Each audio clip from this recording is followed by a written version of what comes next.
Morning, our viewers. My name is Dr. Adityanji, and I'm the President of Council for Strategic Affairs.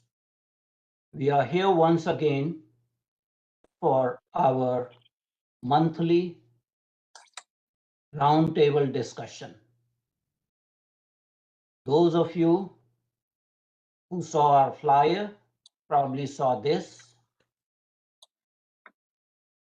We are going to have a roundtable discussion on an important topic: QATAR, strategic outreach of a tiny state. For sake of record, today is Saturday, November 11, 2023. It is 10 a.m. Eastern Standard Time in US and 8:30 p.m. in New Delhi. Our distinguished panelists are Brigadier Arun Sahgal, Major General Shashi Bhushan Asthana, and Ambassador Kanwal Sibal. Before we go on to the topic, a little bit about Council for Strategic Affairs. Council for Strategic Affairs imparts education in the field of international relations. CSA fosters discussion, dialogue, and debate on geopolitical issues. CSA encourages strategic studies in general to raise the level of awareness. CSA condemns terrorism in all forms worldwide. The Council aims to contribute towards world peace and prosperity, and CSA promotes people-to-people contact and track to diplomacy. Some of our initiatives include a monthly roundtable discussion, just like we are having today. It happens on second Saturday of each month at 10 a.m. Eastern Daytime in United States. There's a monthly domain lecture by a domain expert on fourth Saturday of each month around 10 a.m. EDT. There's a new feature that we have started. It's called Strategically Speaking with Dr. Adityanji. It involves a one-on-one interview for almost an hour with an expert. We also organize symposia, meetings, and conferences. We promote publications of articles on geopolitics and related subjects. We have a summer internship program for college students, and we have a fellowship training program in strategic studies. So that is where we are with our activities. Let me introduce our three panelists today. First of them is Major General Shashi Bhushan Asthana. Major General S.B. Asthana is a globally acknowledged strategic and security analyst. He holds a PhD degree from JNU and has authored almost 450 publications. He is a veteran infantry general with 45 years of experience at national and varied international fields. He was the former Director General of Infantry in the Indian Army. He has recently been appointed Director of Courses at United Services Institution of India, the oldest think tank of India. He's a TV commentator, having participated over 2,500 TV shows globally. He speaks in various strategic military forums, UN organizations, think tanks, etc. Currently serves on the Governing Security Council of Confederation of Educational Excellence, International Organization of Educational Development, and other UN organizations. He is on the advisory board of Global Advisor Consultants Corporation.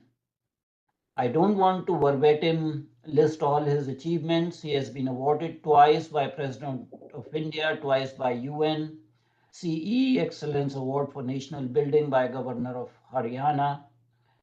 He has been on the consultative body for ECOSOC and International Police Commission, etc. He has been on our platform several times, and we are very delighted that he's participating again. Our next distinguished panelist is Brigadier Arun Sahgal. Those of us who have known Brigadier Sahgal, he is the Dean of Indian Military Strategic Thinkers. Brigadier Arun Sahgal is a retired brigadier of Indian Army and is the executive director of the Forum for Strategic Initiatives, a policy think tank on national security, diplomacy, and Track 2 dialogues. He is also director of Delhi Policy Study Group. He was previously the founding director of the Office of Net Assessment, Indian Integrated Defense Staff. He is head of the Center for Strategic Studies and Simulation, United Services Institute of India, and senior fellow at the IDSA, which is renamed now Manohar Parrikar Institute of Defense Studies and Analysis. His research comprises scenario planning workshops, geopolitical and strategic assessments related to Asian security and issues concerning nuclear doctrine and strategic stability in South Asia. His publications include co-authored books and net assessments from IDS, Defense Research and Development Organization, DRDO, National Security Council, etc. He has been a member of Task Force on Net Assessments and Stimulation under the NSC and a consultant with DRDO. He has written monographs on strategic stability in South Asia. He conducts various simulation games. He is member of many Track 1.5 and Track 2 initiatives, and I am very delighted to say that he has appeared on our platform on multiple occasions, and he also serves on the International Advisory Board of the Council for Strategic Affairs and has been guiding us and mentoring us in this process. Our last distinguished panelist is Ambassador Kanwal Sibal. Ambassador Kanwal Sibal entered Indian Foreign Service in 1966. He has had a distinguished career as a diplomat that included when he retired as India's Foreign Secretary in 2003. In his 30 years of services at the Ministry of External Affairs, he held several key jobs, including ambassadorships in Paris, Cairo, Ankara, and between 1992 and 1995, he was the DCM at the Indian Embassy in Washington, D.C. His tenure as Foreign Secretary coincided with some of the most challenging days in contemporary Indian diplomacy, covering the aftermath of the 9/11 attacks and the terrorist strike on Indian Parliament in December 2001. The creation of post-Taliban Afghanistan, the near-war mobilization on India-Pakistan border, the politically courageous moves towards a better understanding with Pakistan, and breakthrough prime ministerial visit to China. His stint at the top of the MEA was characterized by boldness in gestures, but underpinned by caution and careful, calibrated realism. After retirement also, he served as an ambassador to France, an indication of the bipartisan regard the political establishment had and continues to have for him. He is recognized as one of India's foremost strategic minds and an influential columnist and voice in shaping India's foreign policy and deepening its engagement with both near neighborhood and broader world. He is a prolific author. He has written more than 700 op-ed pages and articles for major Indian foreign publications. He also serves on various think tanks, including Vivekananda International Foundation. He has received Padma Shri Award in 2017 for public service, and most recently, he was appointed the Chancellor of the Jawaharlal Nehru University.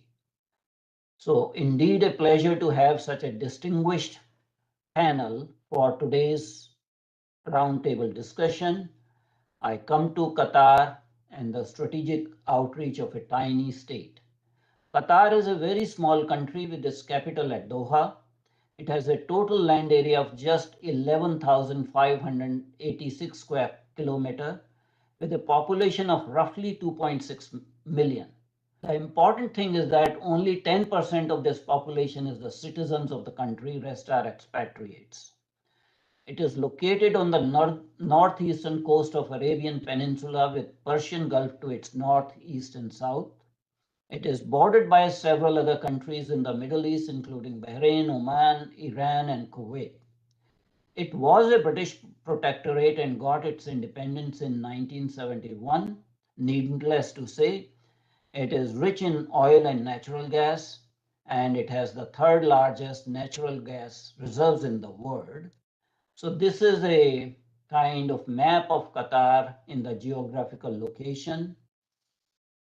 Again shows the same thing, Qatar in the Persian Gulf. This is the map of Qatar with its capital at Doha. And this shows a military installation called Al Udeid Air Base in Qatar, which it jointly hosts with United States Armed Forces. And you see some of the pictures of this Al Udeid Air Force Base.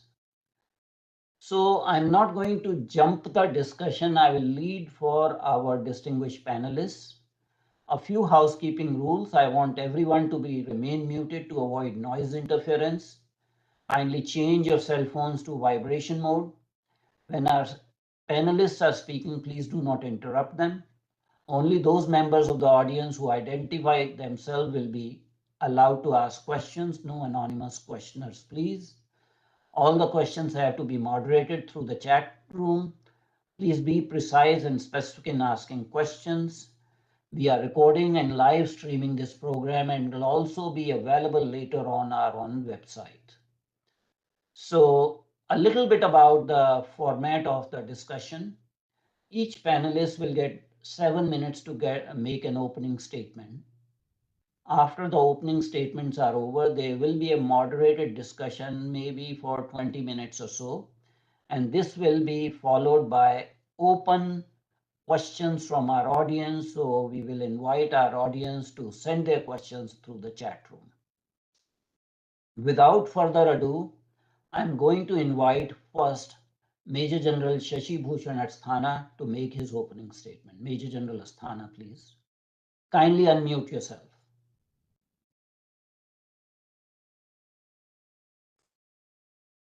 Thank you, Dr. Adityanji.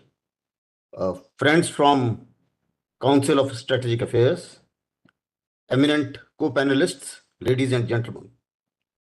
I must compliment CSA for a very interesting topic on the strategic outreach of a country tiny in size, but linked to opposing sides in the geopolitical contest or competition and still managing it, maintaining its own relevance.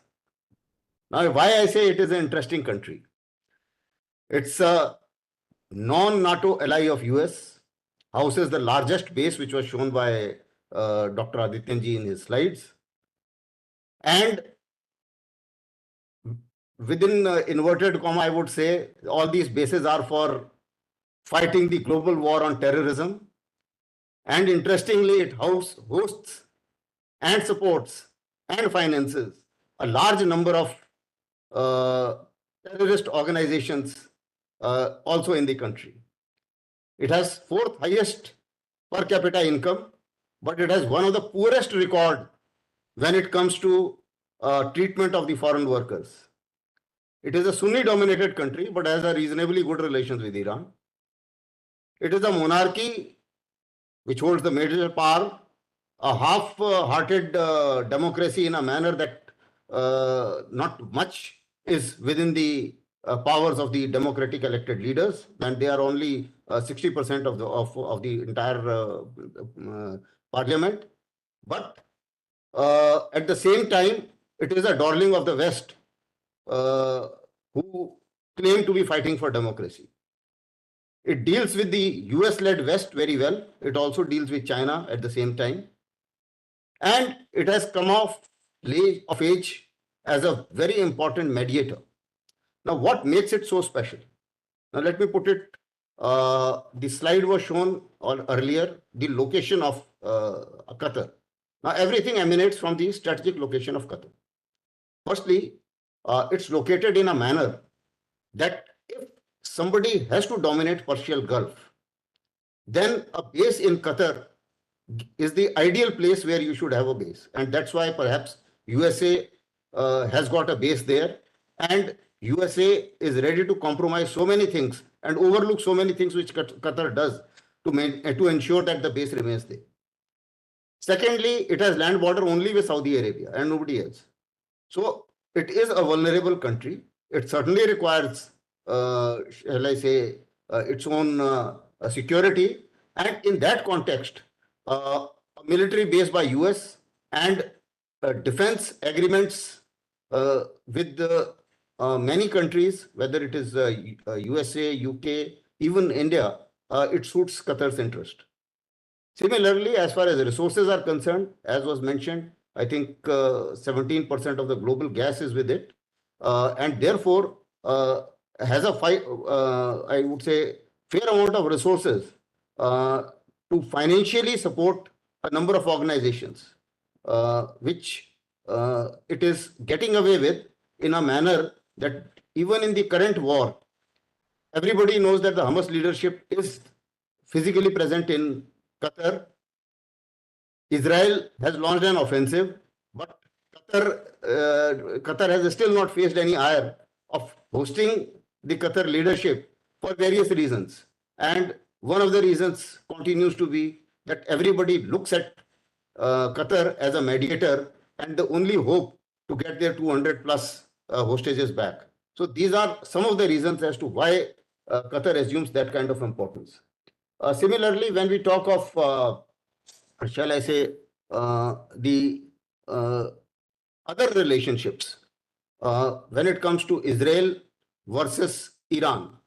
Now, Israel, although doesn't have a diplomatic relation now, but then the fact is that Qatar is the only hope, and even as of today, as we speak, I think Mossad and CIA and everybody is negotiating with Qatar as to how to get the hostages back.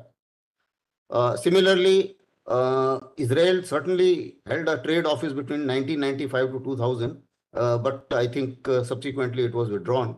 And that was one important issue, and it certainly follows the narrative of the GCC, which clearly says that it should be two-state solution, it should be East Jerusalem should be the capital, and uh, and all other things related with that. I won't get into that, maybe in the question answer session. Similarly, when it comes to China, it takes part in it is supporting BRI.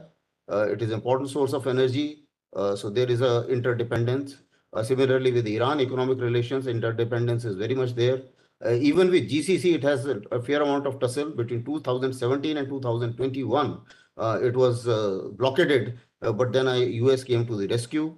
And when it comes to India, again, there is a very important issue that we also have very fair amount of dependency, that 70% of our gas is coming from Qatar. We are also looking for the diversity in procurement of gas. Also, the defense cooperation is there, which is about to be renewed. And we also have a case of those 8 naval officers, which is creating a little bit of problem, which I'm sure will come up for discussion a little later. So I will leave it at that. So I think I'll close the initial remarks that there is a lot which this tiny country is trying to put across to the rest of the world, and its diplomacy and shall I say its power to negotiate is overshadowing a lot of misdeeds of this country, and people are still engaging, and people engaging from both the sides of the power blocks which are emerging in the new geopolitical scenario. Thank you, Dr. Aditya. Thank you, Major General Asthana. Very lucid comments, and we'll come back to later on during the discussion part. Now it's my pleasure and honor to invite Brigadier Arun Sahgal to give his opening statement. Brigadier Sahgal, please. Thank you, Dr. Adityanji, for inviting me to this important discussion. I will factor my remarks in two parts. First, I'll just talk a little bit about India-Qatar bilateral relations. I think it's important for us to place them in context. And secondly, I will also dwell also about the power broker role of Qatar. Some of the aspects have been covered by General Asthana. I'll try to add a little bit more here and there for the purposes of our discussion. Fundamentally, we have to understand is that we have a very reasonably good relationship with Qatar. It's marked by high level of contact and bilateral cooperation. The Indian-Qatar cooperation is in diverse areas, which include infrastructure, skill development, health, cyberspace, cybercrime. And one of the most interesting MOU, which was signed in 2015 during Amir Thani's visit to India, was on transfer of sentenced persons. I repeat, there is an MOU which includes transfer of sentenced persons. So that should provide some kind of an opening in our subsequent discussion when we come to the issue of the naval officers. Prime Minister, Abir, Vice President, and senior officials from government, including NSA, Foreign Secretary, Foreign Minister, have all visited Qatar. We have an institutional mechanism which includes Foreign Office consultation, Joint Task Force on Energy, Joint Committee on Security and Law Enforcement, Cyber Security, Terrorism, Drug Trafficking, Health, etc. We have very good defense relationship with Qatar, which includes biannual Doha International Maritime Defense Exercise Cooperation. Our Coast Guard ships and naval ships visit Qatar very often, and we have a defense cooperation agreement signed in 2008, which is up for renewal. India's bilateral trade with Qatar is about 18.7 billion, out of which approximately 16.7 billion is our imports of gas. So we are heavily dependent upon gas imports from Qatar. That's a leverage that the Qatar has with us, and this is an important leverage. But as we have seen in the Ukraine conflict, that total dependencies are only of perception of mind. As the Europe has been able to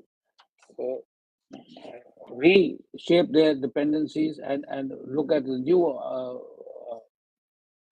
areas for getting the same resources, India can also look at diversification of its gas imports, but that's something which is going to take time and should not be linked with the current crisis that India faces with Qatar. But the point to note is that the LNG remains an important factor in our bilateral relationships. There are 15,000 big and small enterprises operating in Qatar, and the major investments in India of Qatar are Airtel 200 million, Baiju's 150 million, Adani Transmission 450 million, and recently they have signed a deal with Reliance Retail for $1 billion. So and there are other infrastructure development and other infrastructure investments which the Qataris are undertaking in India. So all in all, we have reasonably robust relationship with Qatar, and that is an important aspect that we have to keep in mind in subsequent discussions of ours. Now, as a deal breaker, a regional power broker, it's important to note that Qatar has leveraged its wealth and money and resources to its geopolitical advantage. Like General Asthana said, it's a true ally of the West. Its proximity to US, the non-NATO ally, and in 2012, in the Syrian conflict, it openly sided with the United States against the Arab states. The Al Udaib Air Base is an important asset for the Americans for patrolling the area and for deterrence in the region. Simultaneously, it colludes with Hamas and Taliban and seen as a deal broker between the Arab and Taliban and the West.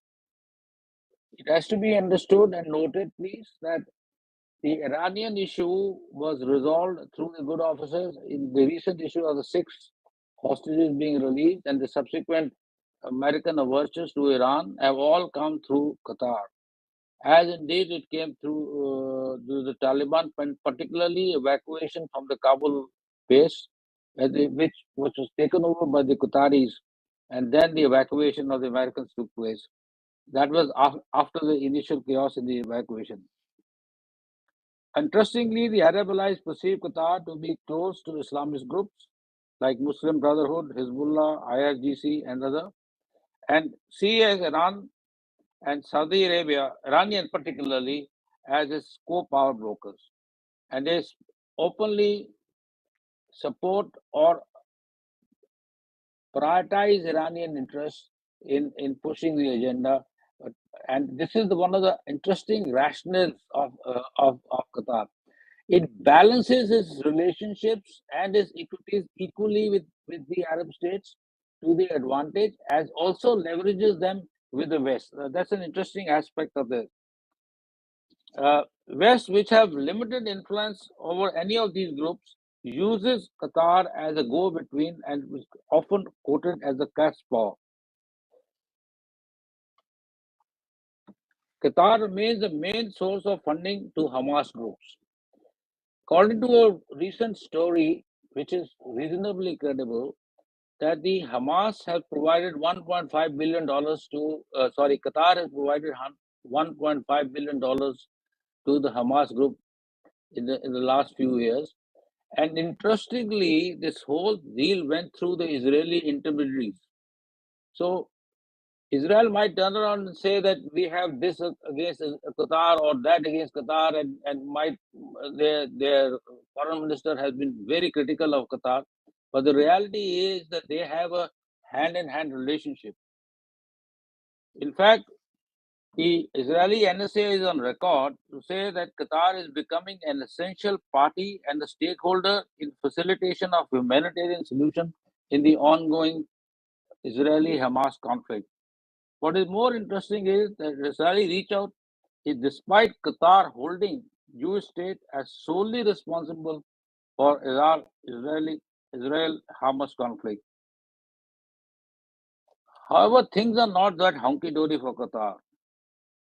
There are reports of Israel colluding with the West, mostly in Europe, to destroy or reduce Qatari's economic clout, and which will reduce its influence. There are also questions being raised in the mainstream political and media discourses in the West about the role of Qatar. This is particularly coming from the human rights activists who see Qatar as a part of the problem and not as a solution. And more interestingly, there has recently been reports that the Germans are planning to put on hold a major gas deal uh, to show their anger or their this thing about Qatar. What is the Qatar's role in the Israeli-Hamas conflict? It has brokered the release of forced Israeli hostages held by Hamas in coordination with US, Egypt, and Israel, negotiated treatment of several scores of Palestinians in Egypt. Important thing which we need to understand is that the Qatar remains the only conduit available to the West to negotiate with Hamas. There are multiple other channels open. I've been part of the back channels and tracked to for last 15, 20 years. I'm aware of these channels. But the most important channel today for the West remains Qatar. This is despite the US and Israel and Europe are being unhappy with this. So, important point to note is that Hamas will continue to play, Qatar will continue to play an important role in back channels for the resolution of this conflict. To that extent, it will be an important player and an important power broker in the ongoing conflict. My last point is that we need to understand that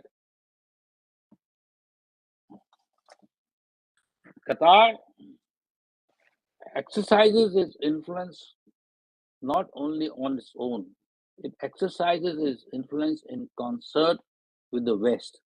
And the West is quite clear that despite the consternation being shown by the human rights activists, etc., Qatar will remain a key element in the immediate future in resolution of the current conflict.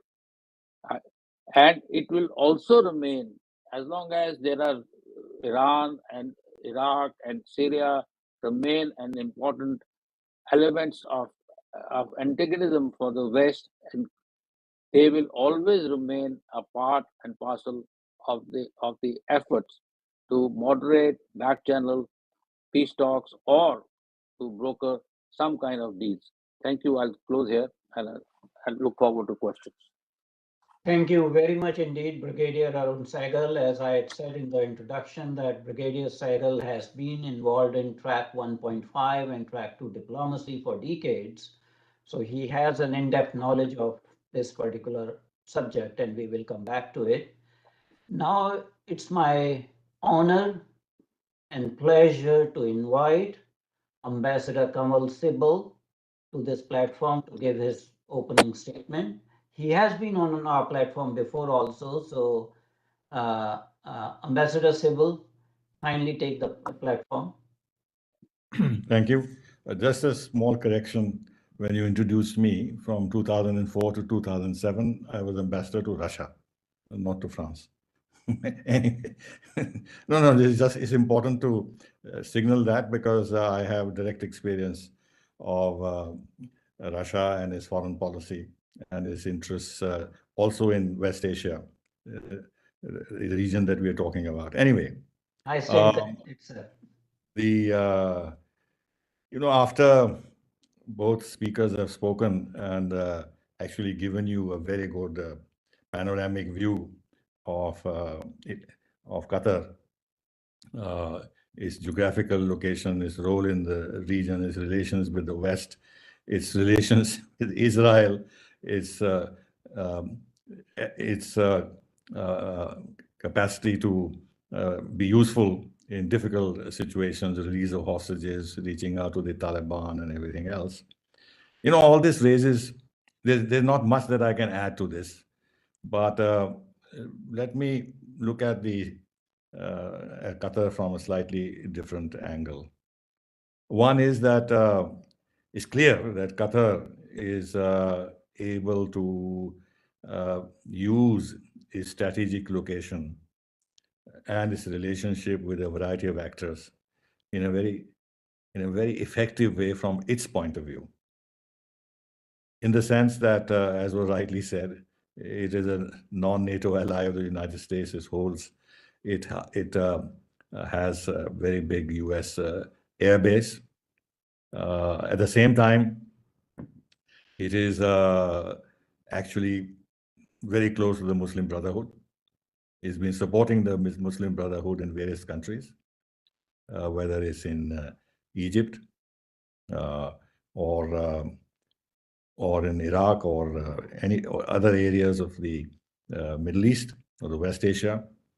Though, mind you, countries like Saudi Arabia and UAE and Egypt, they detest the Muslim Brotherhood. But it's a small Arab country, and it is able to do this. How it is able to do this is a question one must ask. It is, this area is full of emirs and absolute rulers, and the tribal dimensions of this region are very strong. They may appear modern, and in some ways they may be modern or are modernizing, but they remain tribal societies ruled by a coterie of emirs or royalty and their large offspring of various kinds. And there is tribal rivalry between Qatar and Saudi Arabia especially, and UAE also. They resent the fact that they are treated as a younger brother by Saudi Arabia. They want to earn respect. And hence they want to create more elbow room for themselves in West Asian politics, and fairly successfully at that. I've been to Qatar and I've seen the transformation of Qatar in terms of what they have done in Doha. They always wanted to rival Dubai and be a prosperous hub in this area, which if you go to Doha, it's clearly the case. They have achieved their goal, but it's part of that larger rivalry they have in this region. They have effectively used Al Jazeera Whereas the other states in the Gulf, they have severe censorship, the news are controlled, people can't get access to information. But Al Jazeera, during, let's say, the Arab Spring and everything else, Iraq War or whatever, this played a uh, very important role in terms of the Arab street, in bringing to them the realities on the ground, what was happening, and this and that became exceedingly popular.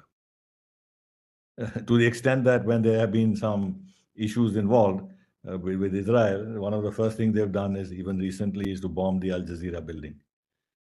But anyway, this has given a lot of clout with the Arab street.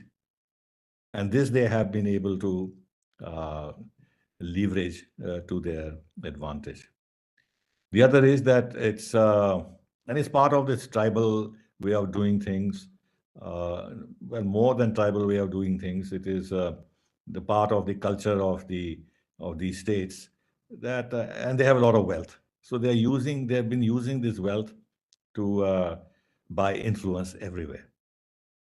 There is a book, I've forgotten the names of these two French journalists, but the title of the book is This Small, Ugly Country Called Qatar. And it outlines pretty persuasively how they have bought out key people in various countries. But this, of course, basically focuses on France. And in detail, they tell you how they have done this. A lot of money has been spent to buy this. And it's not surprising, therefore, that they got FIFA to agree to hosting the World Cup in Qatar. Why in Qatar? And you know the politics in FIFA and this football stuff, but they managed to do that. Bribery, corruption. They're past masters in that. As you know, as it was referred to earlier, that they had a major flare up with Saudi Arabia and UAE, who blockaded them. But the Iranians and the Turks came to their assistance. And while they suffered for a short while, they were able to manage this blockade. And now there is some sort of a reconciliation between these countries. How serious that is, one does not know. But in any case, there is this semblance of some kind of restoration of friendship between Saudi Arabia, UAE, and Qatar. Qatar, the Taliban opened their office in Doha.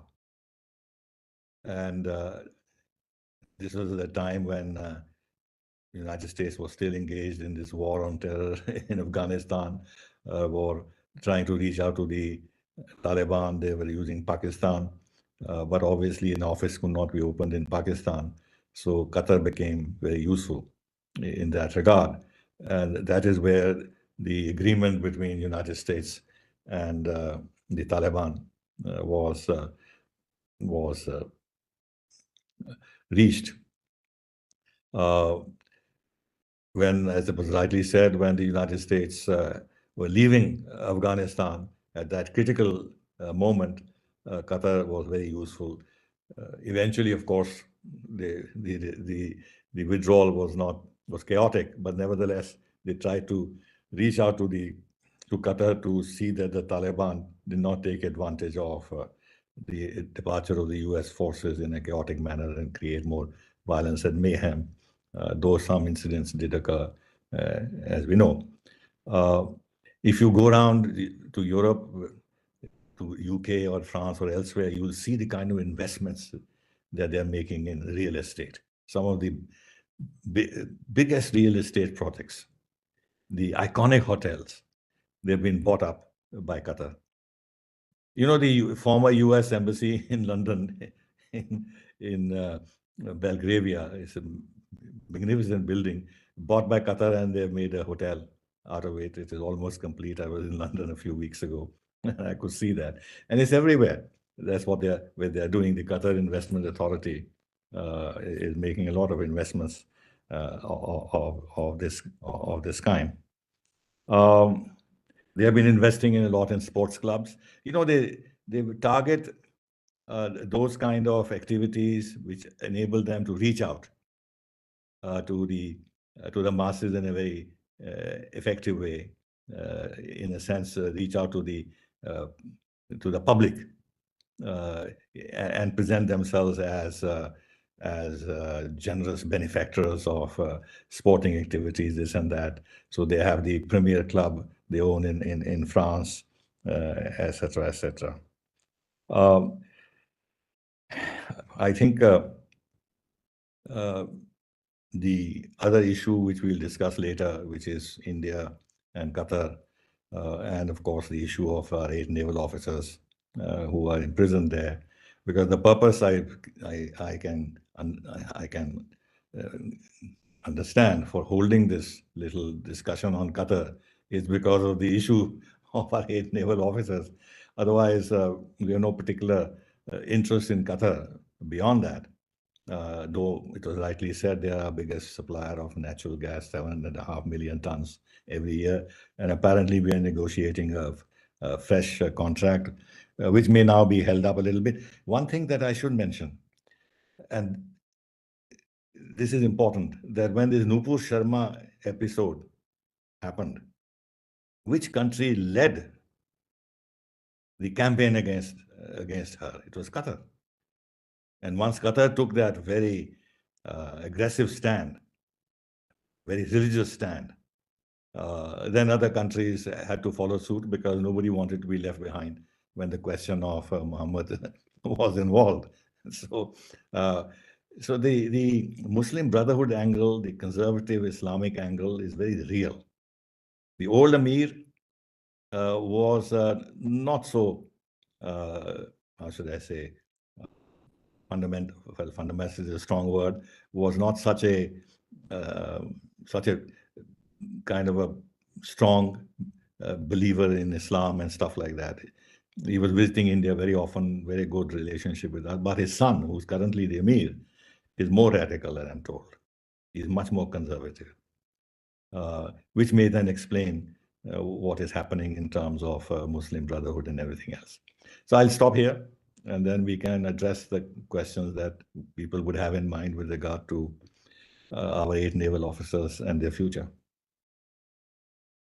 Thank you, Ambassador Kanwal Sibal. You brought issues that other speakers had not, touched upon. So I'm very grateful to you. Let's start with a few questions from me. And I will address my first question to Major General Shashi Bhushan at Asthana. Ambassador Kanwal Sibal did mention about Al Jazeera and the role it plays in Qatar's geopolitical machinations. Now, Al Jazeera is partly funded by the Qatar's royal family. I think you are muted, sir, General Asthana. Yeah. Who are the other funders of Al Jazeera? And is Al Jazeera getting any support from the West? Because it has become effectively a tool of mouthpiece of Muslim Brotherhood, de facto. Firstly, in the present day world, the soft power has various elements, and there are 9 non-kinetic sources of power, and information warfare and media is one of them. And in that context, I think Al Jazeera assumes a tremendous importance. As you rightly mentioned, Al Jazeera initially, I'm given to understand, when it was established, the West wanted to actually give out their narrative through this channel, and the narrative for what they had in mind for the Middle East. Slowly and slowly, the funding, and I given to understand that initially there was some funding from the West. In fact, when they were protectorate of UK, I'm given to understand that There are many, since I've been going on Al Jazeera and I've been interviewed by Al Jazeera a number of times, I can make out that the same kind of set of anchors were there in UK, and same set of anchors were there in BBC as well as Al Jazeera. So there was a cross pollination of the staff too. What to talk of the other part of it. Now, as of today, Qatar claims and Al Jazeera claims that it is not being funded by anybody outside Qatar. That is what is their official claim. But on ground, earlier they were actually a little more balanced. But today, whatever is coming out of Al Jazeera, the internal criticism of Qatar doesn't come out on Al Jazeera, but Al Jazeera chooses to criticize everybody else in the world, and also uh, give out the Islamic narrative. The bias is very clear as far as the Islamic narrative is concerned. So therefore, the only, I think somebody has asked that question also as to how to tackle that. Now, tackling that is that you should not isolate a particular media house. Al Jazeera is very popular in the rest of the world, and it's a very popular channel. And even when blockade was happening, Saudi Arabia, one of the condition was that you must remove Al Jazeera, or Al Jazeera should be shut down for relations to improve. That is the power of Al Jazeera. But I for certain feel that people should go and interact in Al Jazeera and counter the narrative. And therefore, I chose to do that. That when they were trying to ask some questions and pointed questions on India, I tried to give the Indian narrative. So therefore, I think the rest of the world will have to do that, because even irrespective of if what Al Jazeera says, and Al Jazeera also publishes a lot of updates on international events, and those updates are factually twisted in a manner that the Islamic narrative comes out. So therefore, there is a case of doubt that Al Jazeera is a paid channel. Partly, as you mentioned, is being funded by the hierarchy, and therefore, whoever is the funder in today's world, most of the media channels have to toe the line in some manner or the other, toe their narrative in some manner or the other. But in addition to that, I am also reasonably sure that it is also propagating sometimes the paid news of the West in some manner. So I think that is where Al Jazeera stands, and that is where the soft power of Qatar is becoming important. And I think this is something which the other countries also need to take lesson.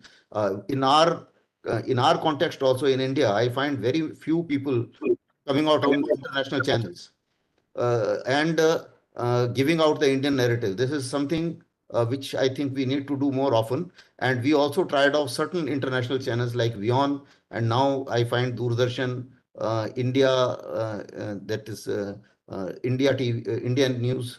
That I think is a good step. So we need to look beyond our local news as well. Back to you, Dr. Adityanji.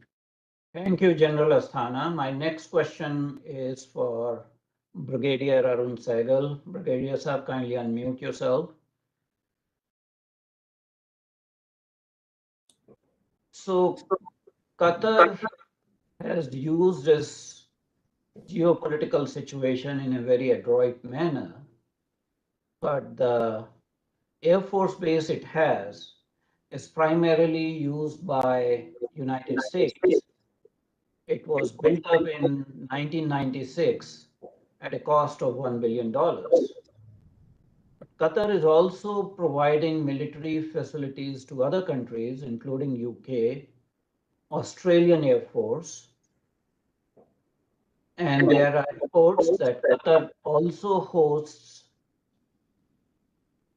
an air base for Turkey.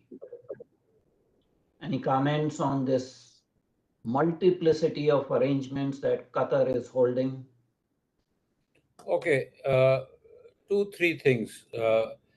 First and foremost, we must look at this airbase as the United States location in the region, which is and for United States, military component to maintain deterrence, particularly in the face of intransigence Iran, and the kind of actions that they are taking place, as you see with repeated DOD's presentations on attacks on by Syrian militants, etc. We are also now hearing about consolidation of these militant attacks. The senior IRGC general recently went to Syria and Iraq to coordinate the activities of the two groups. One is the Syrian group, and other is a Iranian group called the Pakistani something or the other. I'm forgetting the name. So the question basically is that there is a threat of terrorism, the threat of activities of Islamic Brotherhood. There is a threat of Iran, and to that extent, it serves the purpose. The second element of this base is that it is also linked to the Indo-Pacific. And if you notice, recently there have been a large number of joint exercises which are being undertaken by Pakistan, China, and in one of these exercises, Iran and Russia also were partners.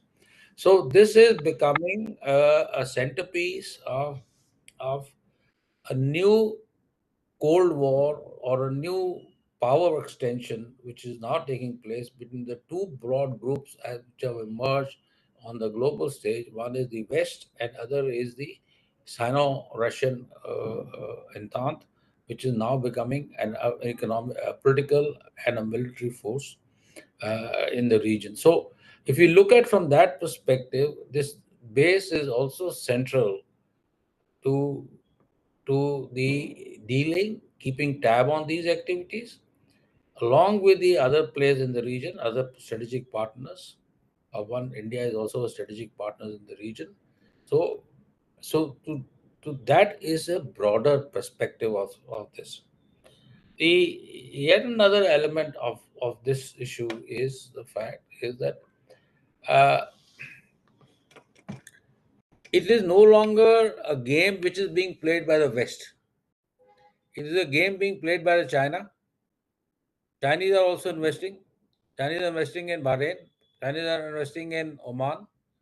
They are investing in the region. There is a strong Russia-Iran element that is emerging, in which, if you remember, a couple of months back, the Chinese said they will invest some $114 billion into Iran to make pipelines to take oil to back into mainland China.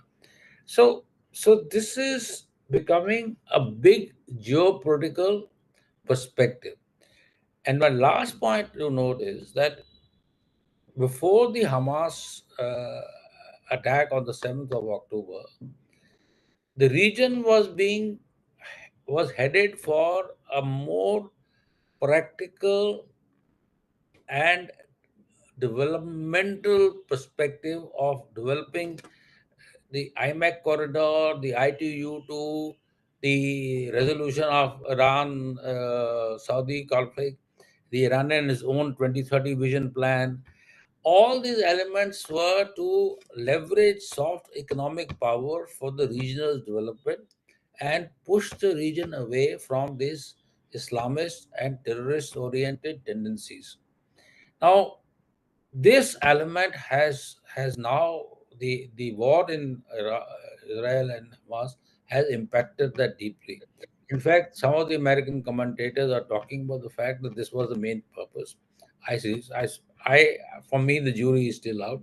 But the fact of the matter is that the American presence in the region, along with its other allies and partners, is central to maintaining peace stability, looking at the activities of the radical elements, and last and importantly is part of the Indo-Pacific process, in which they have their western anchor is the space, although not technically it's not coming under Indo-Pacific, but in our recent discussions with the Americans, we are clear that the Americans are now moving clearly towards ensuring that the false lines of the command are blurred, and we have a more cohesive Indo-Pacific framework in which the Americans, us, and the other partners, the French, as you know, can play a role in maintaining a certain degree of stability. So I'll stop here. Thank you, Brigadier Sahgal, for elaborating on Qatar's multilateral involvement in relationships. My next question will go to Ambassador Kanwal Sibal.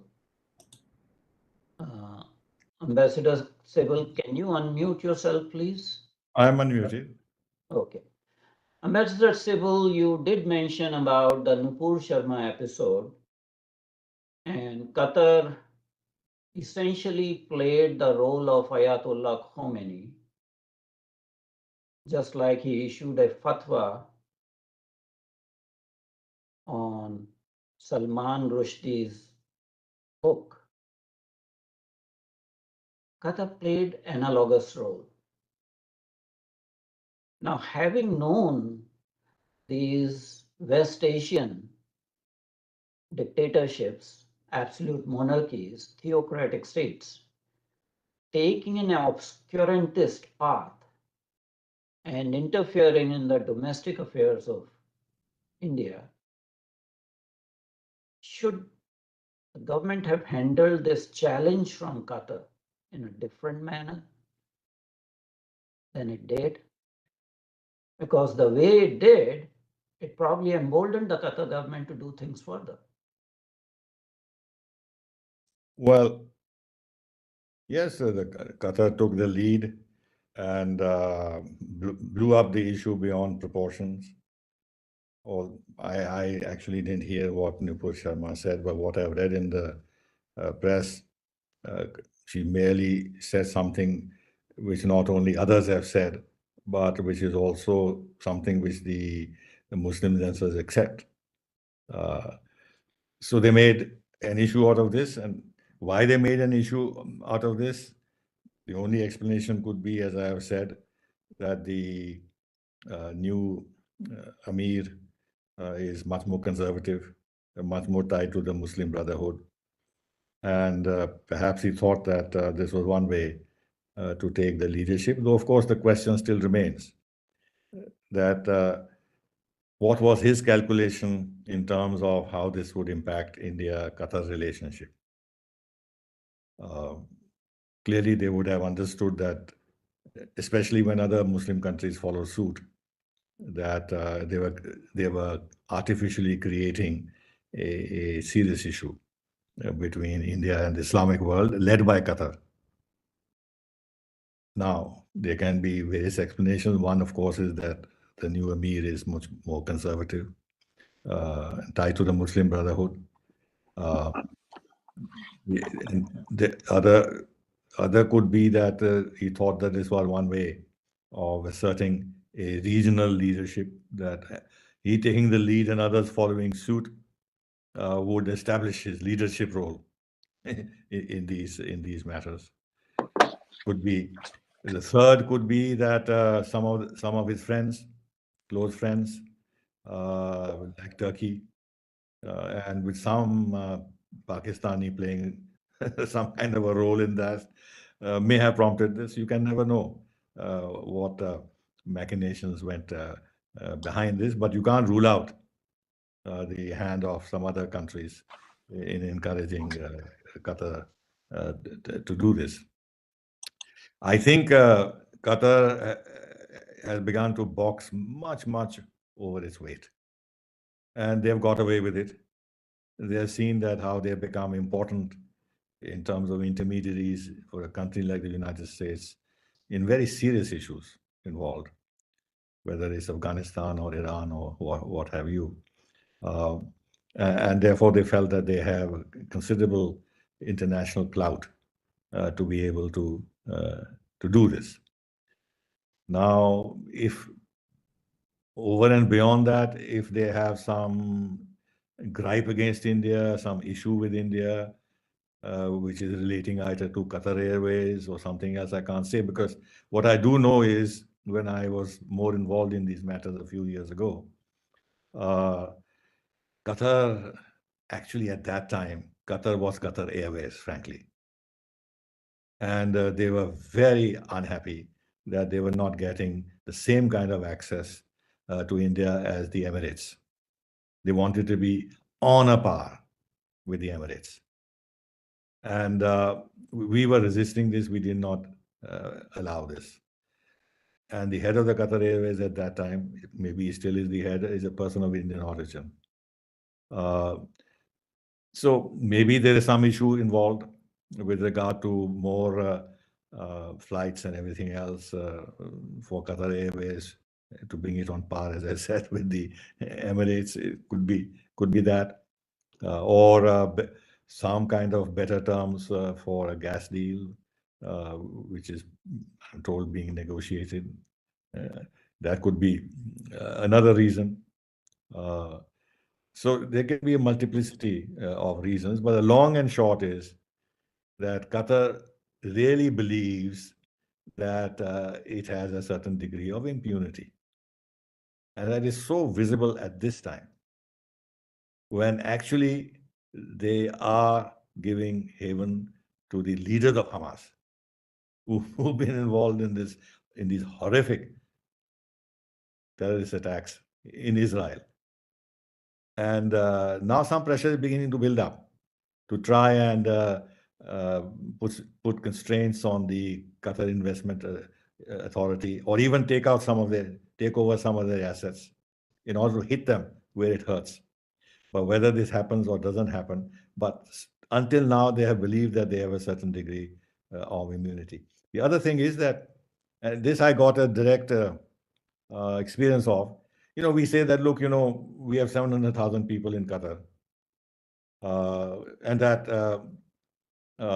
this is kind of a strong base of relationship with these countries, because they are so dependent on outside manpower and everything else to make their societies function, because there are only about 200,000 Qataris as such. But they think this as your vulnerability. Now, of course, currently India is rising very fast economically, becoming stronger, more self-confident. But a few years ago, maybe they felt, and they felt, not maybe, they felt that India may look upon this as a strong connection, but the other side looks upon it as a leverage they have over India.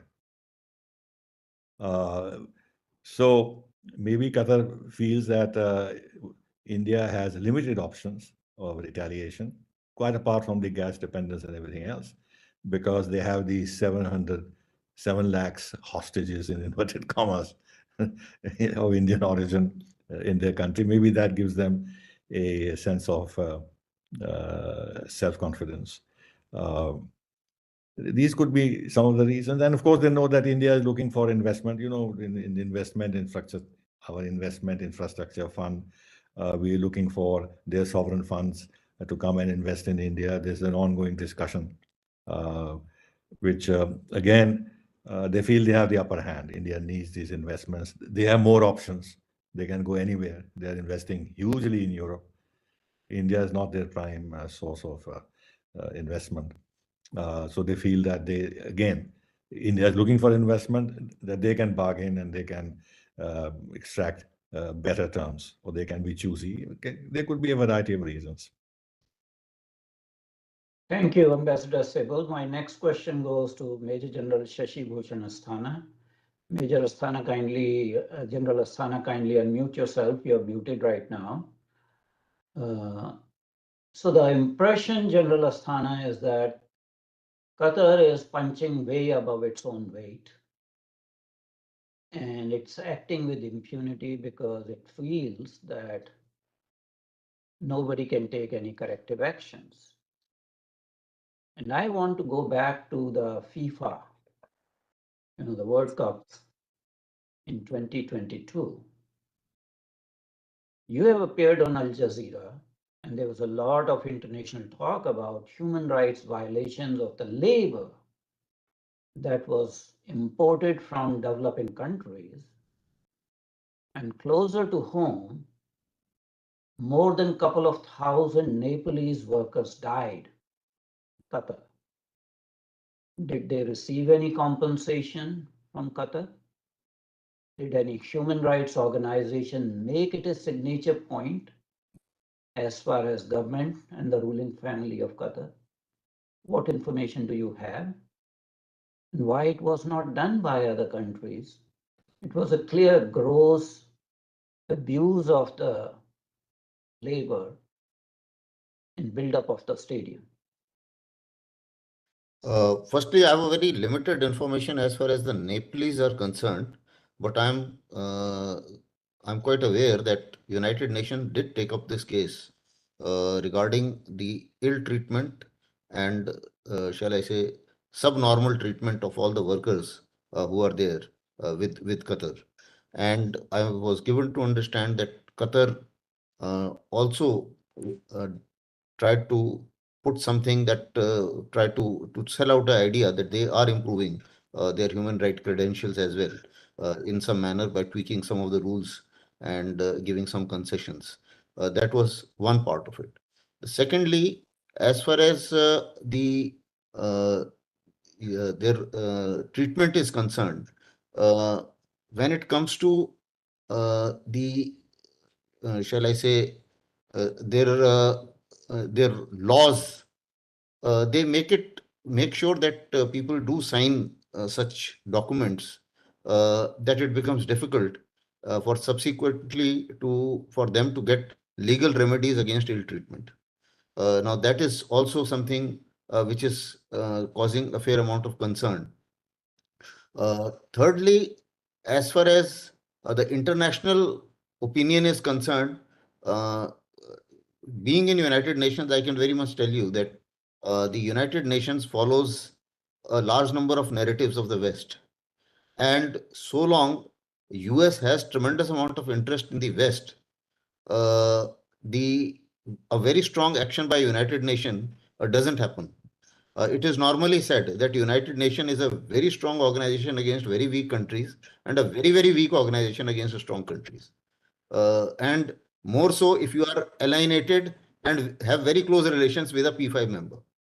So therefore, with Qatar having a very close relation with a P5 member of United Nations, the UNHRC will think 200 times before taking a strong actions. And that's why you would have seen that while in similar circumstances, a number of other countries got a different treatment and a different kind of resolutions from United Nations, whereas Qatar has gone scot-free. The same thing also holds good with another country, with other countries. Can you imagine now with all the treatment which China has given to Uyghurs, they are sitting on the UNHRC Council. Same is the case with Pakistan. Out of all the kind of treatment which they have given to their minorities, they are sitting in UNHRC. Now, how did that happen? And it's not that they went, they were not voted out. They got fair amount of votes. And the number of guys who voted for them are those who are beneficiaries, direct beneficiaries of the West. So therefore, and or China.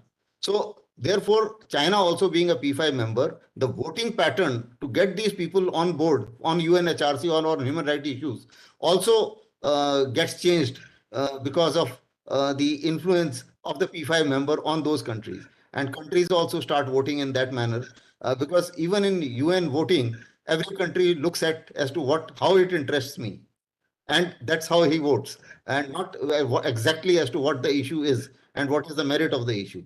So this is how Qatar has not been, shall I say, reprimanded for the kind of ill treatment which you very rightly mentioned, whether it is Nepal and also whether it is Indian workers there. So this is one area where I think the whole world community must get together. There have been weak attempts, but they have not been effective. Um, Thank you, General that, Asthana. Thank you, General Asthana. My next question goes to Brigadier Arun Sahgal. So, Brigadier Sahgal, about this death sentence given to 8 Indian former naval officers. How did this come about? And why are we facing this situation when everything is secret? and there's no like open trial of these ex-service persons. Can you elaborate on that, please? Yeah. Okay. So basically, the whole thing is shrouded in mystery. It is. They were working for a defense company. They were training the Qatari naval personnel, and suddenly one fine day they were all taken prisoners and put in jail. There are talks about they were working on some midget submarine which is of the Italian origin, etc. And this company owner was also initially arrested. But the bottom line is that there is simply no clarity on their arrest, their incarceration, or their sentence. India was seeking consular access. It was initially not given, subsequently provided, and India has been in touch with them.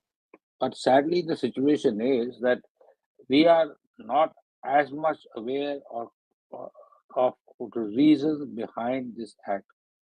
I give for me, there are 2, 3 rationales. One rationale is that they have been set up. They have been set up by people who were against this submarine deal, and there was some talk about the fact that there are other Western nations. I will not name them because my information is not complete. There are other Western nations who were involved in this deal and who leaked out this information. The second issue is that there is this tendency that we have. This is an old tendency people have, that they carry some confidential information with them, and that confidential information might have been discussed or by these people, but it doesn't make sense that 8 people will discuss the confidential information that they have. And what information will they give to the Israelis on the immediate deal, and how does Israel come into this whole ballgame, which is being talked about? Nothing has come out in the plan. So, to me, it appears that this is an act which has been prompted by external powers. A. B. It has been taken up by Qataris as a leverage against us, and they are seeking some kind of quid pro quo. What is the nature of that quid pro quo? We don't know. And my another point is that for India to options are he has this annual pardoning ceremony which goes on and is coming up in December or January. Indian can be pardoned, etc. The sentences can be. We have now gone and appealed against the court. I don't know, what are you going to appeal against? What is it that you're appealing against? So we have up the political ante. We have spoken to the media, but it appears that things are not working out. So the leverages that we now have will have to be exercised through external players, i.e., United States, the principal one out of that. Now that if we have to do, we have to arrive at some quid pro quos. What is the nature of those quid pro quos? How much do they impact? Will be a matter of political judgment by India, and Indian political leadership will have to decide on what is to be done. In my view, this is a grandstanding being done by Qatar. Eventually, they will not be hanged. Whether they are released or not is something which I cannot say, but I can say with categoric authority, at least by my perception, that they will not be hanged. Some kind of a modus vivendi would eventually be worked out. It might take a longer time than we expect it to be done, but the issue remains that there is mystery about their arrest, there is mystery about their detention, and there is a big power play involved rather than simply saying that they let out some secrets to Israel or something like that. That's my perception. Thank you, Brigadier Sahgal. My next question goes to Ambassador Kanwal Sibal. Ambassador Sibal, kindly unmute yourself. In the same vein, we see that we are facing a similar situation, similar fate accompli with Kulbhushan Yadav in Pakistan. Although the circumstances of arrest were slightly different, but same story repeated here, no consular access. Initially, you go to international court that opines something, Pakistan does not cooperate, the person is given death sentence.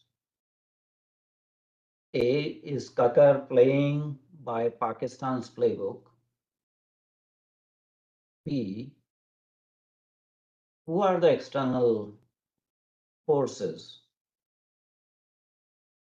that are creating these situations? Well, at the end of the day, the idea is to humiliate India. The only case that has happened of this kind is that of Kulbhushan Yadav. There's been no other case where our people, former naval officers, have been sentenced to death in this manner. And India is unable to handle this situation. We are clearly very, very cautious about how we should deal with this. Our spokesperson repeatedly says that the matter is very, how should I say, sensitive, and therefore has to be dealt with a great deal of sensitivity and caution, which really means that it's an unpredictable country, an unpredictable tribal leadership, an unpredictable judicial system, very arbitrary, and egos are involved because the Arabs are like that. So therefore, any false step, any flexing of muscles, any effort to confront them could actually be counterproductive. In the case of Pakistan and Kulbhushan Yadav, the situation was different. We have no relationship with Pakistan of an economic kind, and we are clear adversaries. We have no interest there of the kind we have in Qatar. And therefore, we could go to the International Court of Justice and apply pressure there, because the manner in which the legal system in Pakistan dealt with it was contrary to international law. Now, in the case of Qatar, it is even much worse in many ways. And therefore, one could go to the International Court of Justice and raise the issue and get pressure put. But I think rightly the government may feel would be counterproductive. And therefore, for the government of India, just imagine, for the government of India, even if it is the families who seek mercy from the emir, it is humiliating. This is not how modern states deal with each other. There's a rule of law, there's a judicial system, there's a process. But that has not been followed at all. And as was rightly said, we don't really know what is behind this.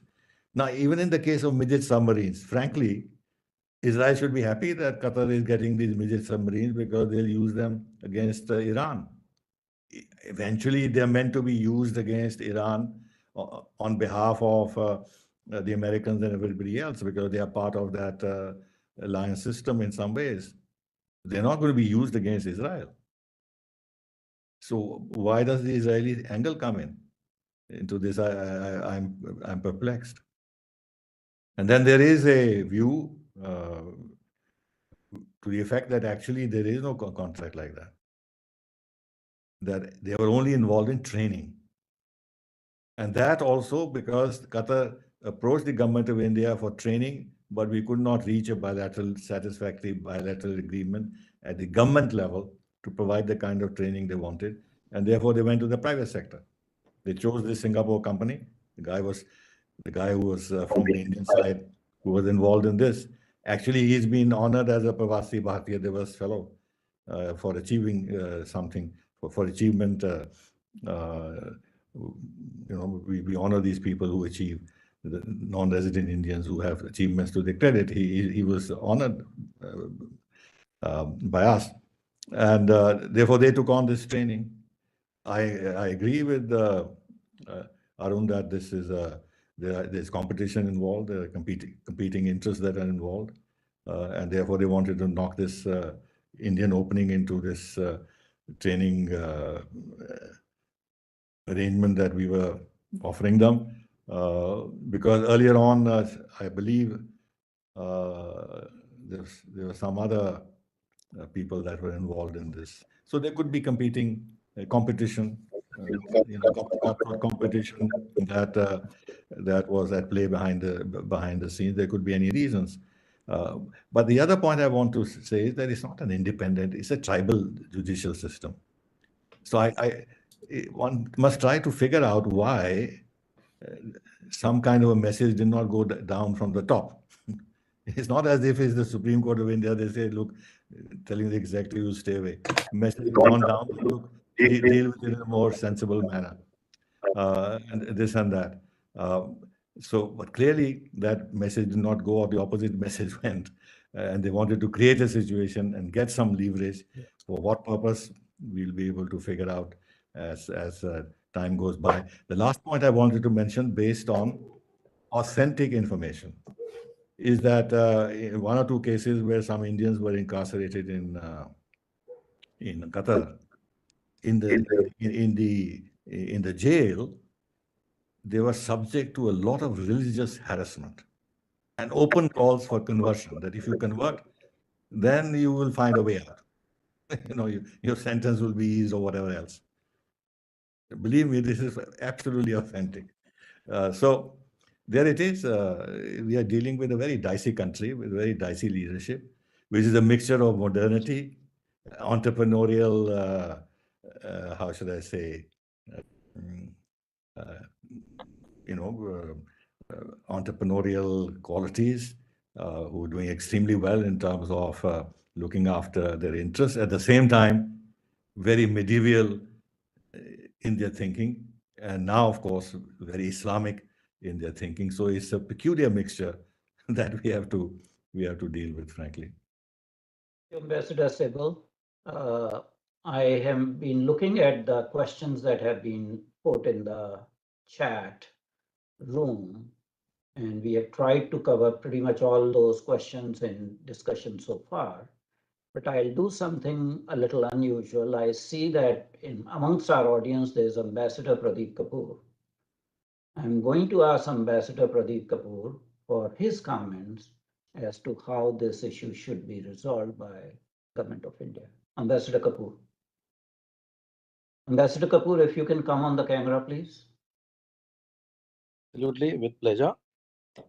Thank you very much. I have been following the discussion very keenly, a lot of interest, and I'm very happy to hear all the comments by the distinguished panel. Now, I want to check out.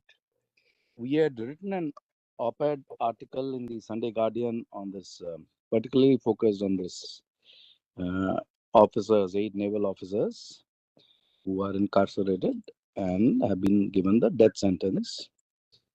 So in that, we had also mentioned about the Qatar Airlines and some other pressure points which could be used, and about using the intervention by international leaders. Now we understand that Giorgia Meloni of Italy has also been requested to speak, and in another place I learned that even the President Biden has been requested to intervene in this matter.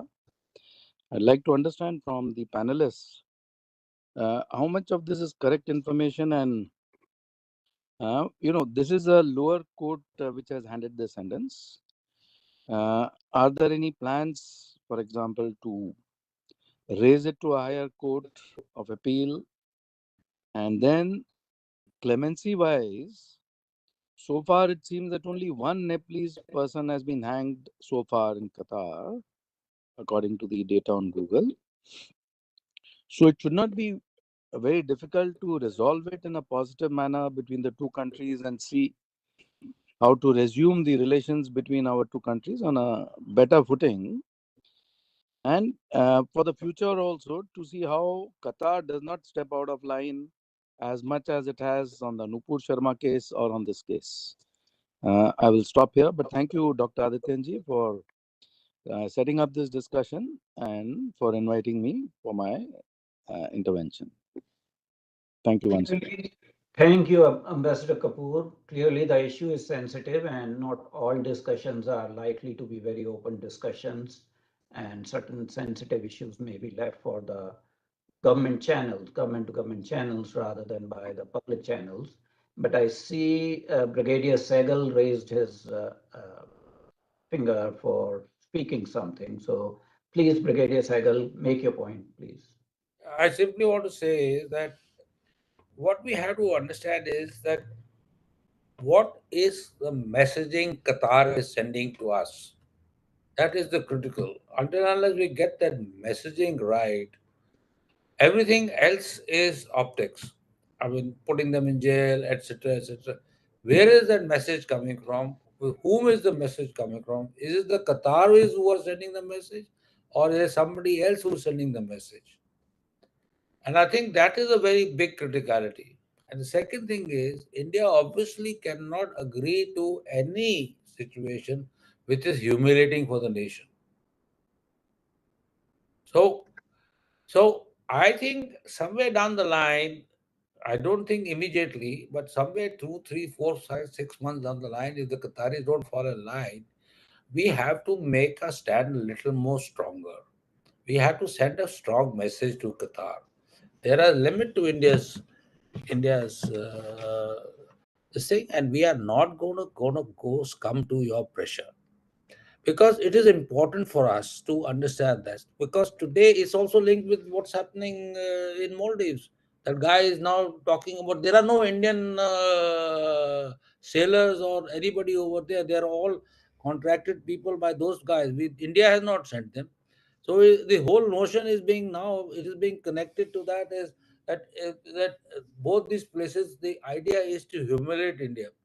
I don't think we should accept this kind of a treatment from tiny countries like this. And I think time has come where we should send a message.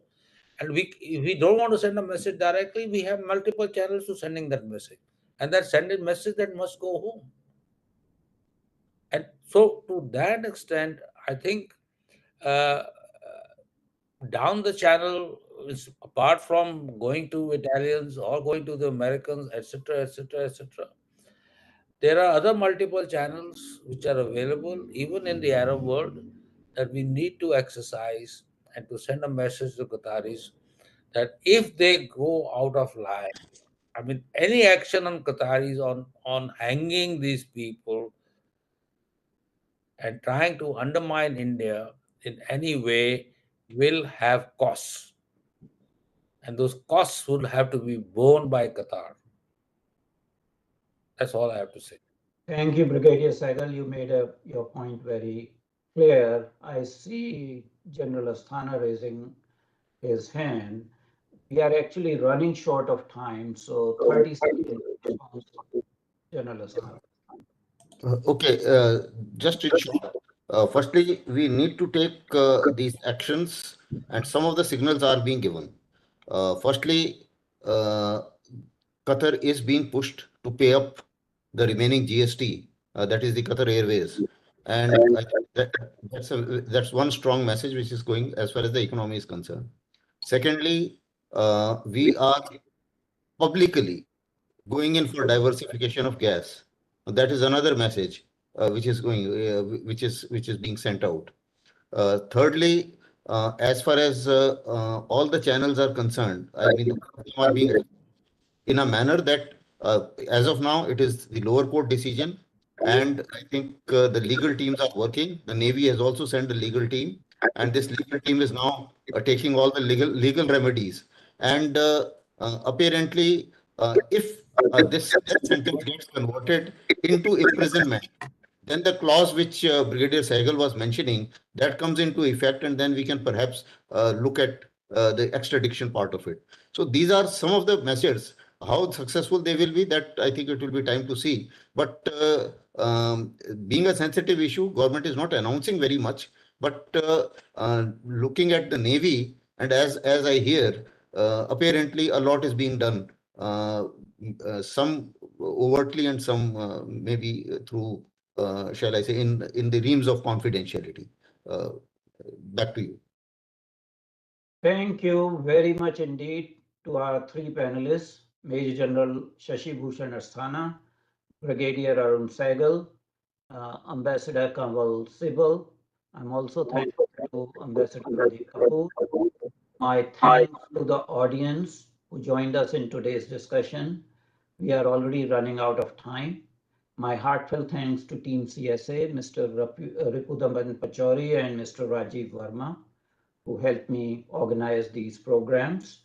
I don't want to make any last minute comments except for saying that sometimes Group Captain Abhinandan Vartaman treatment is required, and maybe the call for the hour is that kind of treatment to safeguard national interests. Thank you very much indeed, and we shall have a distinguished lecture on November 25th, and we will have Ambassador Veena Sikri speaking on Bangladesh elections and strategic concerns. Thank you very much indeed. Thank you very much. Thank you. Thank you. Thank you so much. Thank you. Thank you. Bye-bye.